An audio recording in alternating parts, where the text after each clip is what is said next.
Welcome to TYT Interviews. We've got a very interesting interview for you guys today. It's James Rucker. He's an activist, organizer, co-founder of Color of Change, and he's with Citizen Engagement Lab as well. And James is just a phenomenal activist. He's one of the guys that took on Glenn Beck. I say one of the guys, but really the primary guy.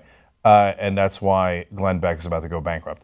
Anyway, but that's a different topic. Today, we're going to talk about Hillary Clinton because she is doing fantastic among African-American voters. The Clintons have a great reputation among African-Americans overall in the country.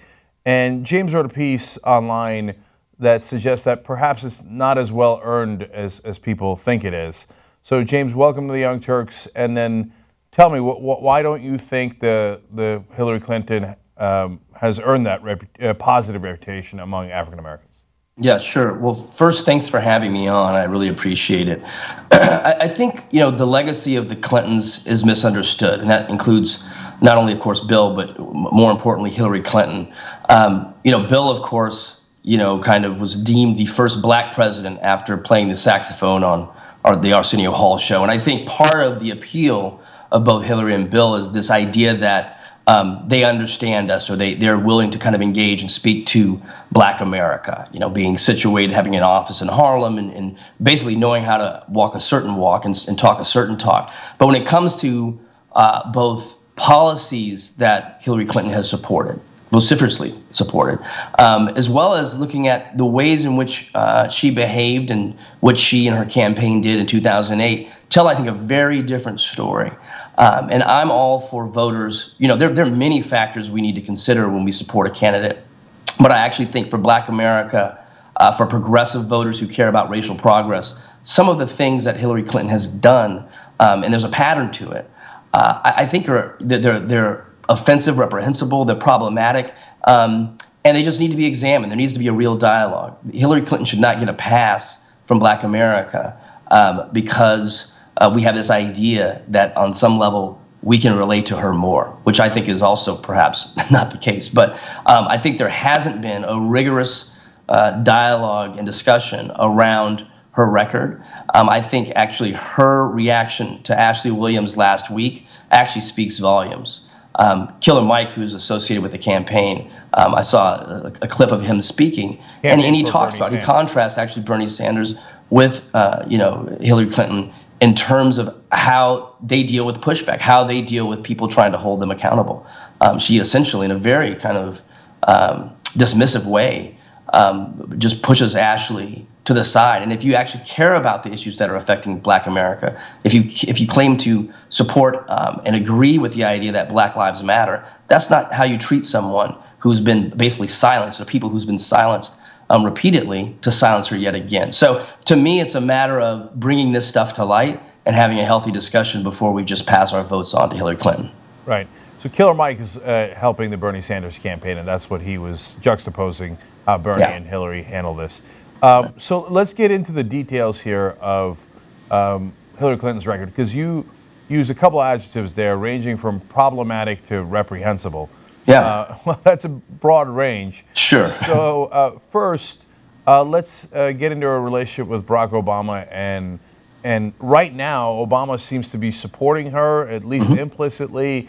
Obviously picked her to be Secretary of State. They seem to have a very warm and cordial relationship. But it wasn't always so. And people forget what happened during the 2008 campaign. And honestly, I covered it. I covered every nook and cranny of it, every detail of it, and I had forgotten a lot of what had happened until I read your piece, and I said, oh my God, that's right, I forgot.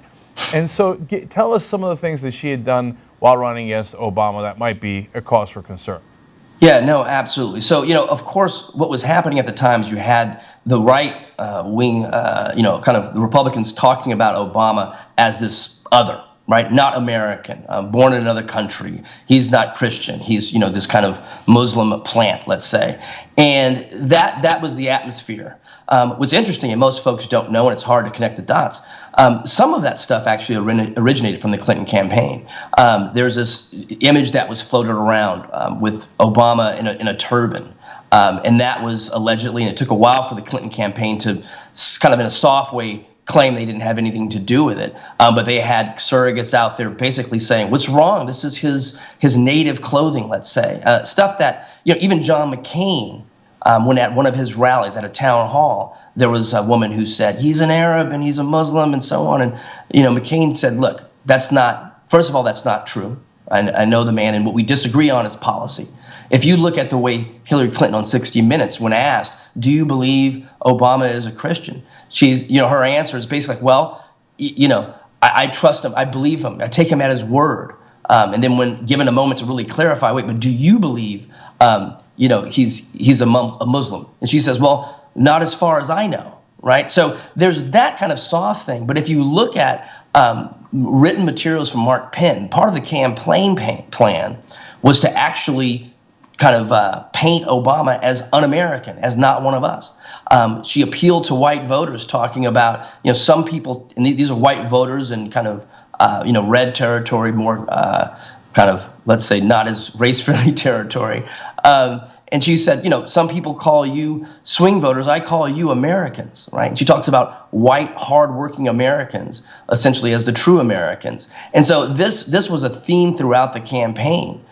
There was the hanging around Obama's neck of Jeremiah Wright, which many believe, and there's some evidence to suggest that whole frame came into play as a result of the campaign. But essentially scaring white America. Here's a black pastor who's not unlike most black pastors, who are fiery and speaking truth about the history of race in this country, and what politicians have done to black people over the years. Just speaking very frank about that. That gets spun into something to scare white America. Clinton plays right into that, supports that, even if it didn't come from her. Like I said, it looks like it came from the camp. But lifting that up and using that. And the irony is, if just a few weeks ago in Harlem, Hillary Clinton, surrounded by a lot of very powerful black folks, basically goes in on Republicans, saying the idea that they're going to hold up a Supreme Court justice nominee from Obama, that this is racially tinged and it's coded language. Well, this is exactly what she did in 2008. And not only is there kind of a pattern, if you examine it, you can look at actually emails from Mark Penn. You can see that this was a part of the strategy. And I remember, just like you, I was in the trenches at the time, working, running Color of Change. And it was very clear what was happening. I think it's important for black Americans and white progressives to actually look at what happened and have Hillary, if nothing else, be accountable to that. She can speak to that. She can say, this is what we did in the campaign context. I'm sorry, I screwed up. But don't act like Republicans do this kind of thing and you don't, when the record is very clearly suggesting otherwise. Yeah, and we're not the only ones saying this. Back during the campaign, as you point out, media figures had quotes talking about her talking about hardworking Americans being white Americans. Yes. They were very clear on that.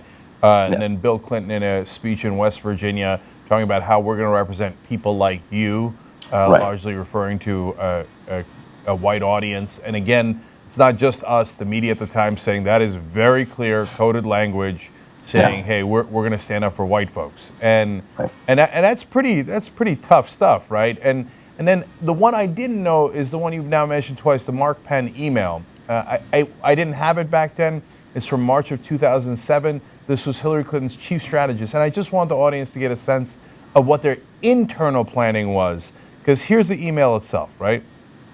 He says, referring to Obama, his roots to basic American values and culture are at best limited.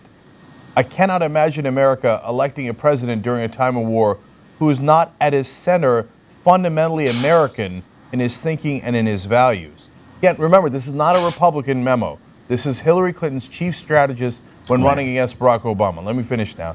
He says, every speech should contain the line, you were born in the middle of America, to the middle class in the middle of the last century. Let's explicitly own American in our programs, the speeches and the values. He doesn't. Yes. Now, all right, I guess if you're going to be enormously generous to Mark Penn, Hillary Clinton, the people who ran this strategy, you would say it's because his father is from Kenya and hence we're going to paint him as the other. If you were less than generous, would you think that this had something to do with race? Right.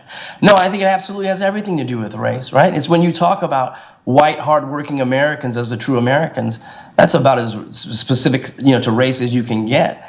And when you're willing to exploit the understandable fear of America dealing with folks who, for a variety of reasons, are, let's say, out to get us, you're trying to paint someone who is clearly American. This is a country of immigrants. So if you're going to look at someone who has Kenyan ancestry, he's a mixed race person, and you're going to use that, if your value system allows you to use that against him in order to build and maintain power, that says something, right? That's a problem. And that's what I think, when you look at what we need in terms of leadership, we need folks, in my opinion, right, who aren't going to go to that kind of low. Because if you, on the one hand, believe, yes, this country has a troubled history and we're trying to fix it, how can you be fixing it when you're actually a part of maintaining the same problem, right? It's just a place that you shouldn't go during a campaign period. I think it has everything to do with race, but really I think it has to do with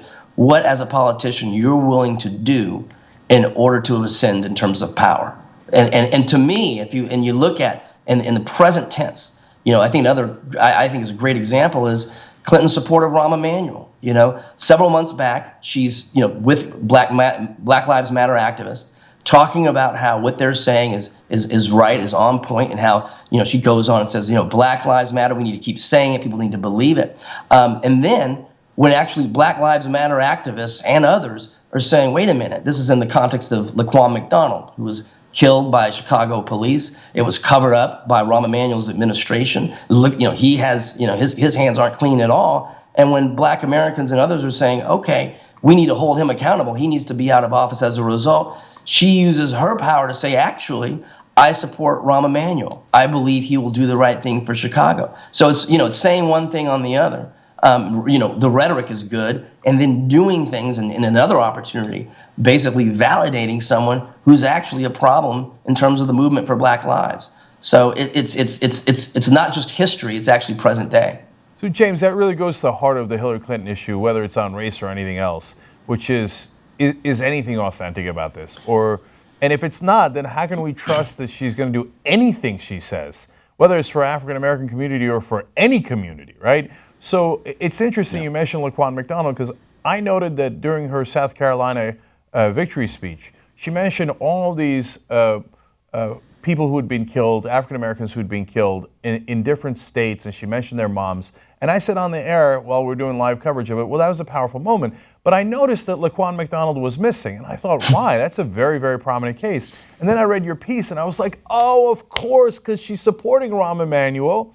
And he covered up Laquan McDonald's, honestly, murder for over a year. His office knew about it, and then they didn't let the public know about it. They didn't take any action on it for his political gain. She supports him anyway. She conveniently leaves that out. It's not like she doesn't know she's leaving that out. And then one of our viewers pointed out after our coverage, that every person she talked about that was killed is in an upcoming primary state. It is so deeply political. So this is a relatively minor point, but it connects to this issue we're talking about of saying one thing out front and doing something else behind the scenes. That I want to go back to Reverend Wright for that reason, because she says, he wouldn't have been my pastor. She goes along with the criticism of Reverend Wright during 2008. Right. But you point out, again, two things I did not know. One is that it turns out the Clintons had also had Reverend Wright over, but she left that part of the equation out. And more importantly, that her campaign might have had something to do with Reverend Wright then coming back onto the scene during that election season when it looked like that controversy had died down. Right. Dive into that for me, because I think it goes to show what's actually happening behind the scenes and what their real intentions are. Yeah, absolutely. So, going back to that situation, Obama gave this speech about race, the history of race in this country, and, what America needs to be and the road to get there. A beautiful speech. And that, many of us believed kind of put the Jeremiah Wright issue behind him. Clinton leaned in after that, still saying, he would not be my pastor. And then after you thought the whole thing was over, here he is. Here's Jeremiah Wright at the National Press Club. And that's when he really kind of hangs himself and by extension creates another problem for Obama. And right, what is not widely known is that actually a Clinton big surrogate and supporter is the one who actually booked him, basically put it together for him to appear at the National Press Club, giving him a stage to create yet another peg that damages Obama. And that's not known. And this speaks to, like you said, the political machinery that's in play. And, I understand, successful politicians have a variety of tactics that, that there's strategy that is deployed and surrogates are deployed in interesting ways to make things happen. But there need to be boundaries, right? And when you're exploiting, like I said, you're taking this black pastor who happened to be, I believe, Oprah's pastor. And, one of the things about that church is you have folks who are, folks in the streets, and you have folks who are like the Obamas and Oprah who are at this church. This is a minister who's talking truth in a lot of ways. If you look at, and I know we'll get back to what you said, but if you look at the sermon that was the problem, right? He said, "God damn America." But if you look at what preceded 6 minutes before that, he goes through all the ways in which America is not living up to America's promise. And would God be looking down and saying, "God bless America"? And that's the context. He says, "God damn America." So you've got this, shortened soundbite that's used to bang up Obama, and then strategically used again by a Clinton operative to bang on him again. And that, it's divisive. It's scaring white Americans. It's actually setting the stage for Republicans to go deep. One of the problems here is, once she loses and once Obama becomes president, she's basically validated all of this horrible stuff coming from the right? She's made it very hard for the first, black president to engage on any issues that seem like they may be about race. You already have white voters who are worried, when he gets in office, is he going to be favoring black Americans? Well, he becomes more hemmed in, more limited in his ability to do work on, say, criminal justice reform or police accountability, because, you've got a Democrat, you've got a leading Democratic figure who's basically with the Republicans, in effect, making it very difficult for racial progress to be achieved. So it's really, like I said, I understand politicians doing what politicians have to do, but there have to be lines. At least that's my opinion. Yeah, and you mentioned it hems him in when he is president, and it validates the Republican framing. But you skipped over an important part: the general election. Because Hillary Clinton is now saying, "Hey, Bernie Sanders shouldn't run against me, shouldn't say bad things against me, because it's going to hurt me in the general election," or her supporters are saying that, right, which is, well, kind of presumptuous, as she was in 2008. Right. But she was willing to go to at the bottom of the deck, as Johnny Cochran used to say. In hurting Barack Obama and his general election chances, and doing it, when talking about racial issues, right, and validating right-wing framing. So she did that back in 2008. So I'm not sure she stands has a leg to stand on in this case. Okay, now let's move on to policy for a quick second here. Sure. I don't know how quickly we can do it, but we got to talk about mass incarceration. Yeah. Michelle Alexander has really brought this to the forefront, and she's talked about, hey, wait a minute. When the Clintons were in charge, when they were talking about policy, everybody brags about, they brought down unemployment, and again, a lot of it I knew. One part of it I didn't know. She makes an interesting case about how black unemployment went down, but partly because so many black men had been incarcerated in that time, and people who are in jail don't count towards the employment figures. Right. I was like, wow, that's stunning. I didn't know that.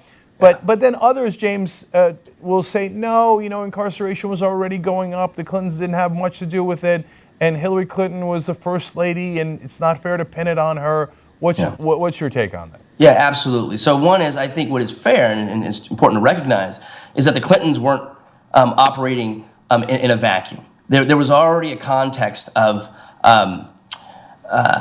increased incarceration, the decimation of black communities, that was in play.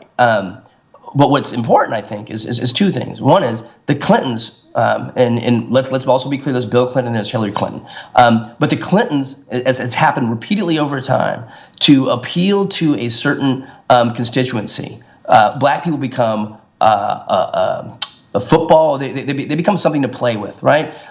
So they rode this wave, let's say, of demonizing of black people, of incarcerating black people.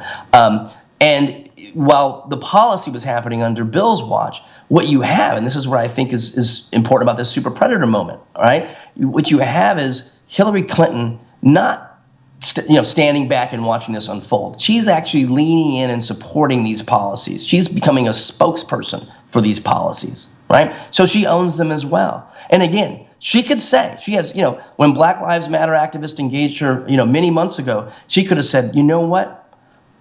I was wrong. And here's how I was wrong. We learned things, but that's not her position. Just like with Ashley Williams, in a very kind of dismissive, condescending tone, she is not interested in being held accountable. She's not interested in actually owning her own words and actions. And whether it's the behavior during the 2008 campaign, or the things she said about super predators, or the support of criminal justice reform, the crime bill rather. These are real problems, and I think most black voters and most progressive voters don't realize that. It's not just Bill Clinton, and it's not just the stage that had already been created. They leaned into this, and Hillary Clinton leaned into this in order to gain and maintain power. So, James, I know this is a somewhat unanswerable question, but I'm interested in your opinion in this case. We've been talking about facts. Now I want to switch to opinion for a second, because as you see that almost haunting video of her back in the 1990s talking about these young kids who are super predators, who have no conscience, no empathy, and you have to bring them to heal. God, that's such strong language. Yeah. You think that she's using that for political gain and to be able to turn to the white voters and say, you see that, don't worry. Like, we're on your side and we're going to get these guys under control, etc. But that she doesn't really mean it. She's just using that for political gain, which is loathsome in and of itself, and to further that framing and use those kind of words, etc. Or do you think she means it? And I don't know the answer to that question. Of course, it's her mind. It's unknowable in a sense, but I'm asking your opinion. Yeah. Well, I don't know. This is part of the difficulty with Hillary Clinton, is I don't know what is for kind of political effect, and what is sincere. And I'm not saying she's an insincere person. I'm just saying it's actually hard to know which. And I understand, people do things for different reasons. It, in some sense, almost doesn't matter, because the effect is so clear and so powerful. When you have someone in the position of Hillary Clinton making statements like that, people, look, the studies are endless in terms of the fear of black men, right? The fear of young black men.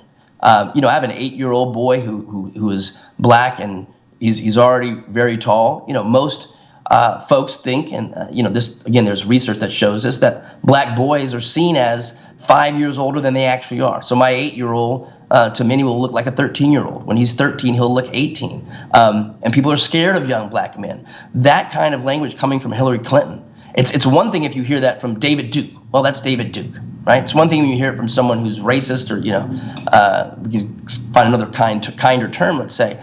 But when you have the First Lady, when you have folks who are at the pinnacle of democratic politics strongly making those statements, the effect is devastating, right? It cements this idea that these are scary people. And, when you hear her talk, it seems like she's sincere. It seems like she's not, saying this because it's useful politically. But like you said, we don't know. What I would just say is that it almost doesn't matter, right? If she's willing to, and in some sense, it's kind of worse. If you're willing to use that kind of language, which will have the kind of effect that we're talking about, and you do it for, the building or maintaining of power, or to speak to certain voters to have them on your side, it's really deeply problematic and of concern.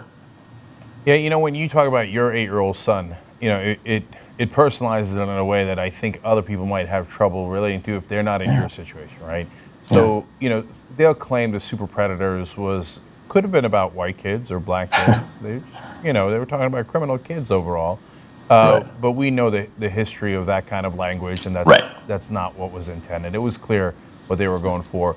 And if you've got an 8-year-old African-American son, and you had somebody who in the past has called, it's clearly intended that some African-American kids were super predators. Yeah, it can't help but trouble you. right? Yeah, no, absolutely. And there's the video that I know that you guys have in your possession now. But Ben Jealous, who was head of the NAACP, very eloquently kind of says, look, I don't recall. He was a young person around that time, as was I. And he says, I don't believe anyone thought of white kids as super predators, right? And he talks about how this made it hard for young black folks. It did then, and it does now. Absolutely. And so that's part of it. It's this stuff is personal. And so to me, when you're willing to do that on the one hand, right, and then you lift up the mothers of these black kids who have been killed, and again, then you're not going to hold a ROM accountable. That's when it starts for me to get really painful, because there are actual families that have lost family members to the criminal justice system. They've lost family members, at the hands of police, or they live in fearing folks who are bad actors in their neighborhood, but actually fearing the police more. And when something does go down, a crime happens, let's say, they're not going to go to the police because the police are effectively a different kind of enemy. We need to be working to clean up that kind of situation. And a lot of what Clinton has done has actually fed it, right? And so again, having kids, having black boys, I got 2 of them. It makes this stuff very, very personal. Yeah. To me, one of the things that gets under my skin, I know it's a little bit of a tangent here, but is the racial stereotyping, taking hardworking Mexican Americans and calling them lazy. Everything flips on its head, right? So in this case, all the deals that we did with Native Americans and reneged on, and then we call them Indian givers. Like, it goes on and on, right? So with African Americans, I know who the super predators were. The Klan. The Klan were super predators. They were literally super predators. Okay. Yeah. Now, do you flip it and you put that on African American kids, and it's just sickening, right? Yeah. Now Hillary Clinton is not remotely responsible for all that and for all that history and et cetera. But at a bare minimum, it's not too much to ask for her to not use that kind of language. Yeah. Not only is it not too much to ask, when you use that language and you're not cloaked in your KKK gear, right? It takes on a very different meaning, right? And I think that's, when white Americans see crazy, racist white people saying certain things, well, they can hold that in a certain way and say, I see where that's coming from. That's them. But when there are people like them, people who they respect, who are using the same language, painting the same kind of picture, I actually think it's more devastating. And again, when you're looking at, you've got Trump, you've got the right, that's crazy. And very racist. And it's beautiful what you said in terms of like the ways in which, I don't even want to repeat some of the things that Trump has said, but then you want to criticize these folks for basically participating in the same kind of rhetoric, just at a higher level, that you've basically sanitized, right? That's where, to me, that's what makes it so problematic. Okay, so finally, James, you say all this, you make great points, there's the facts that back it up. But yet, a lot of African Americans in power, a lot of black politicians, are clearly on Hillary Clinton's side. So, how do you square that? I know Cornel West's theory. Brother West says, that they mistook the freedom train for the gravy train. Okay, but I don't know what your thoughts on that are. Because if you're an African American, you got to be thinking, okay, James says this, Cornel West and Ben Jealous say this, Michelle Alexander says it, Spike Lee says it. Yes, a lot of African Americans who deeply care, who are activists, say these facts. On the other hand, I've got all these guys who are so-called leaders who are telling us, no, Hillary Clinton's fantastic. Yeah. No, and this is part of the sad reality of politics. Back when, just to be very clear, Color of Change is run by Rashad Robinson. I'm on the board, but Color of Change does what it does. When I was running Color of Change, it's a different era. I saw up close the way things worked. And I'll tell you now, right? For me, right, I do, I'm on the board of different progressive organizations. I work with a lot of folks. I have friends that are in the Hillary camp and in the Bernie camp. And I've had to think about, okay, just like I had to think about then, okay, what are the costs for me saying certain things? And I'll tell you, to talk about Hillary in the ways that I'm talking, there's a cost to it. I want organizations that I'm a part of to be supported by donors. There are donors who do not like this, and you've got a political machine that the Clintons have in place that can bring consequences to you. So if you look at, for instance, the Congressional Black Caucus, you've got a good set. I mean, you've got a breadth of members here, but you've got some very progressive members who have a very progressive agenda, who are right on point on race, and you'll see some of those folks. They're standing back. They're not endorsing Clinton. They're not going to endorse Bernie. They're just going to kind of keep their powder dry, if you will, because should they, and there's very few, but should they come out and say support an opponent of the Clintons,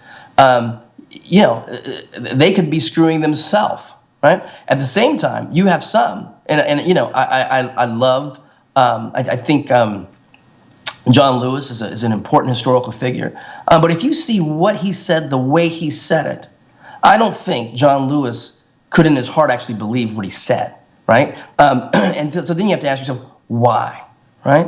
You have a Jim Clyburn who had a very hard time with the way things played out in 2008 as we were approaching South Carolina. I mean, heated exchanges between he and Bill Clinton. He went on the record very upset about what was happening. And now he's supporting Clinton. Now, you got to wonder, so I think the costs of being on the wrong side of the Clintons is high, and the benefit of being on the right side is also very high. So, no mystery, right? I mean, black politicians are politicians. Black folks in D.C. are folks in D.C. who also are black. And so I think, what the Clinton campaign has done a wonderful job of is using the power of their machine to get the right people saying the right things at the right time.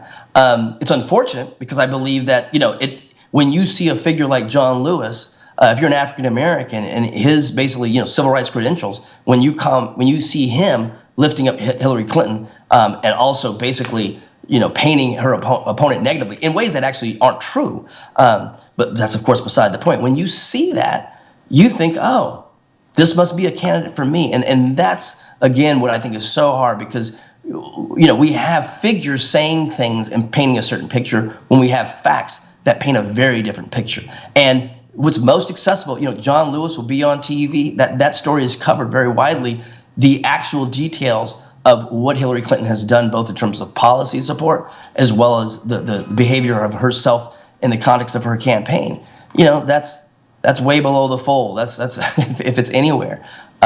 So yeah, that's my take, is that you've got politicians who have to be. They think about, what's my access going to be? What's my position going to be in 1, 2, 3 years, especially if Hillary Clinton becomes president, right? People don't want to be on the wrong side of that. Okay, James, you're necessitating another question because the audience at home doesn't know what it means, the cost of being against Hillary Clinton if she wins. When you talk about donors being similar, they don't know that system. So just give us one more step in that direction so people have a better sense of it. Yeah, no, absolutely. So, let's say that similar when Obama became president, right? If you look at who gets positions in the White House, there are moments where you have folks who are in Congress running to get reelected. Does the president come and stump for you? Does he help you? Or does she help you, right? And similarly, right, you have folks who work in campaigns. And this is outside of Clinton, but I want to just paint the picture. When you have a sitting, let's say, Democratic member of Congress, right, doing, let's say, bad things, and there's someone who challenges them in a primary, another Democrat, people who go and work for that challenger's campaign, oftentimes, and this is I've seen this happen, where if you go work for that challenger, I don't care what the issues are, if you're actually going to disrupt the trajectory of someone who's sitting in Congress, good luck trying to find work as a campaign person, next go round, right? The Democratic establishment will do that. Similarly, the Clintons, and these folks don't forget, right? They will let you know when it comes time to have access to the White House, when it comes time to actually having them validate what you're doing. And in the donor community, there are folks, for whom if you undermine a candidate of their choice, it's a problem for you as an organization. It's a calculation organizations have to make. I don't know if I'm painting the picture well enough. I don't feel like I quite am, but yeah. And I think people get it. Look, the Clintons have accrued an enormous number of donors throughout their career. Because of the system that we're under, they had to do that, right? Yeah. And I can't stand that system, but I understand what they did. But the access to those donors then creates power with so many other groups that those donors also give to, right? Yes. So that's right. If they're going to give to, and it doesn't have to be African American groups, it could be anybody, right? Right. All those progressive groups, a lot of them are reliant on the same donors. And if the Clintons say, hey, maybe you shouldn't give to that progressive group in Washington, well, that is tremendous power. Yeah, no, absolutely, absolutely. And that, when I was running Color of Change many years ago, that was one of the things, there were moments when we challenged, for instance, very powerful black politicians. And I was told, look, you going into these waters, you disrupting the way things work, you basically going after, in this case, we had some issues with the Congressional Black Caucus. Just quick side point, the Congressional Black Caucus PAC endorsed Clinton in this race. They also refused to endorse Donna Edwards, right, who is a progressive hero, has been a champion for working people, for low-income black people, just a brilliant member of Congress. She's running for Senate. And so, there's a question about, wait a minute, who's calling the shots here? In the case of the Congressional Black Caucus PAC, it turns out there's some members of the CBC, and there's also a bunch of lobbyists. So, that starts making sense. But if you go after the CBC, right, you're disrupting the way DC power, the way black DC power works. And I was told, you do this, right, no black member of Congress, no black kind of DC insider will be seen with you. You're going to have problems with donors. You better watch it. And, it turns out I didn't listen to that because, for a variety of reasons, I started Color of Change to challenge power, and I wasn't going to kind of in the final hour when we were actually about to get something done, back down out of fear that the money would come. I figured, look, we do good work. We hold the right people accountable, and we'll figure it out. But that's a tough equation, and a lot of folks are not in a position to play with their income in that way. But it felt necessary. But that's what people will hold over your head. And similarly, so with the Clintons, you're taking a very big risk by putting yourself on the other side. James, that is super enlightening. Thank you for sharing that with the audience, because a lot of folks at home don't know how this game is played, and all we see is the theater. And thank you for exposing us to what happens behind the theater. That's exactly what we try to do on the Young Turks. Yeah, great. Thank you. James Rucker, one of the top activists in the country. Thank you so much for joining us here. Oh, thanks for having me. It's been a pleasure.